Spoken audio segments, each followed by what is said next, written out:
Halo nih Mas Bro, apa kabar? Semoga sehat selalu ya. Oke, konten kali ini Mang Udok mau bahas laptop Asus lagi, di mana ada VivoBook 14A1404.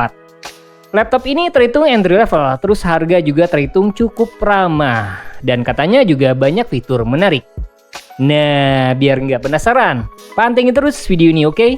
Selamat datang di channel Murdacruz.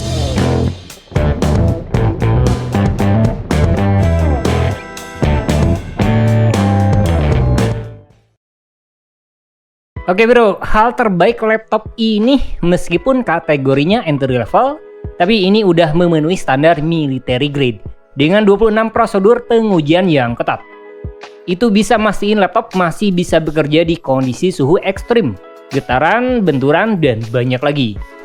Jadi laptop ini punya ketahanan yang jauh lebih baik dibanding merek lain dengan harga serupa. Kalau desain overall sih terhitung clean, kompak, nilai premiumnya masih berasa. Bobotnya juga nggak berat banget, sekitar 1,4 kilo, dan ketebalan sekitar 1,79 cm.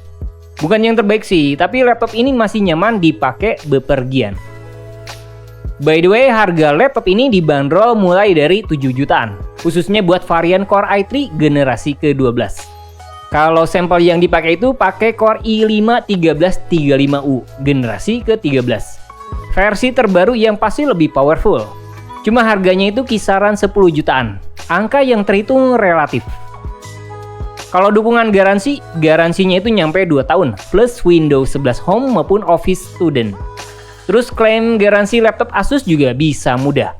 Apalagi produsen nyediain layanan garansi khusus buat konsumen.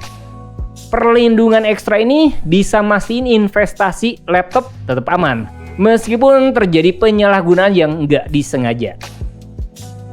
Buat display, VivoBook 14 ini bawa layar ukuran 14 inci, refresh rate 60 Hz, resolusi Full HD, dan punya tingkat kecerahan nyampe 250 nits.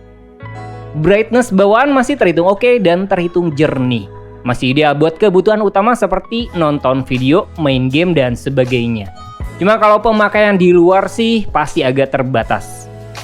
Tapi kalau kebutuhan pembuatan konten sangat baik. Apalagi kan laptop ini punya color gamut sRGB nyampe 100%. Terus buat internal kamera bawaan itu dukung resolusi 720p yang terhitung standar. Tapi ini udah ngedukung privacy shutter.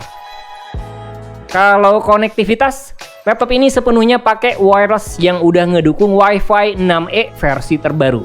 Speed makin kenceng, terus Bluetooth 5.3 juga ready. Kalau port I/O, jumlahnya terhitung lengkap dan cukup mumpuni. Total USB ada 4, antara USB-C 3.2 Gen 1, terus ada port USB-A 3.2 Gen 1, sama 2 port USB-A 2.0. Sisa portnya termasuk port HDMI buat display, terus ada jack audio combo 3,5 mm sama port DC buat daya.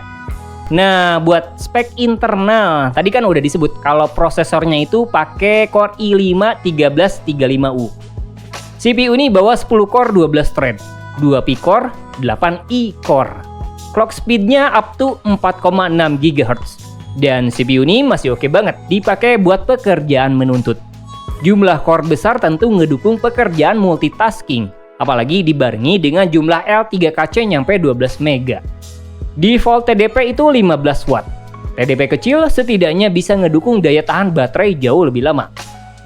Kalau grafik, laptop ini sepenuhnya pakai integrated GPU Intel Iris Xe grafik yang masih nyaman dipakai main game atau pekerjaan grafis yang ringan. Cuma dukungan RAM masih single channel, jadi kinerja grafis pasti agak terbatas. Nah, bicara RAM nih, defaultnya itu 8GB DDR4. Mang Udok belum tahu pasti tentang ruang upgrade. Cuma kalau 8GB sebenarnya masih cukup sih. Nantilah next konten Mang Udok bahas lebih detail tentang ruang upgrade. Kalau storage, ini pakai NVMe SSD Gen 4 yang kenceng, kapasitas 512GB. Opsi terendahnya itu ada di versi 256GB. Buat audio, laptop ini pakai Sonic Master, teknologi eksklusif yang dikembangin oleh Asus. Diklaim bisa tingkatin pengalaman audio di laptop. Suara terasa lebih jernih dan powerful. Ini juga ngedukung Cortana Windows 11. Buat baterai, laptop ini bawa baterai 42 watt hour yang diklaim nawarin penggunaan lebih dari 7 jam dengan sekali pengisian daya. Masih cocok buat pekerjaan yang panjang atau nonton film maraton tanpa khawatir kehabisan daya. Nah, itu dia sekilas preview laptop VivoBook 14 terbaru. Ini bukan sekedar laptop entry level biasa loh, apalagi kan punya daya tahan yang baik, portabilitasnya berasa, kinerja sistem juga sangat positif. Kalau harga mungkin relatif, tapi budget 7-10 jutaan masih terhitung ramah kalau ngelihat fitur utamanya. Jadi nggak semua diungkap, tapi semoga bermanfaat. Jangan lupa like dan subscribe-nya.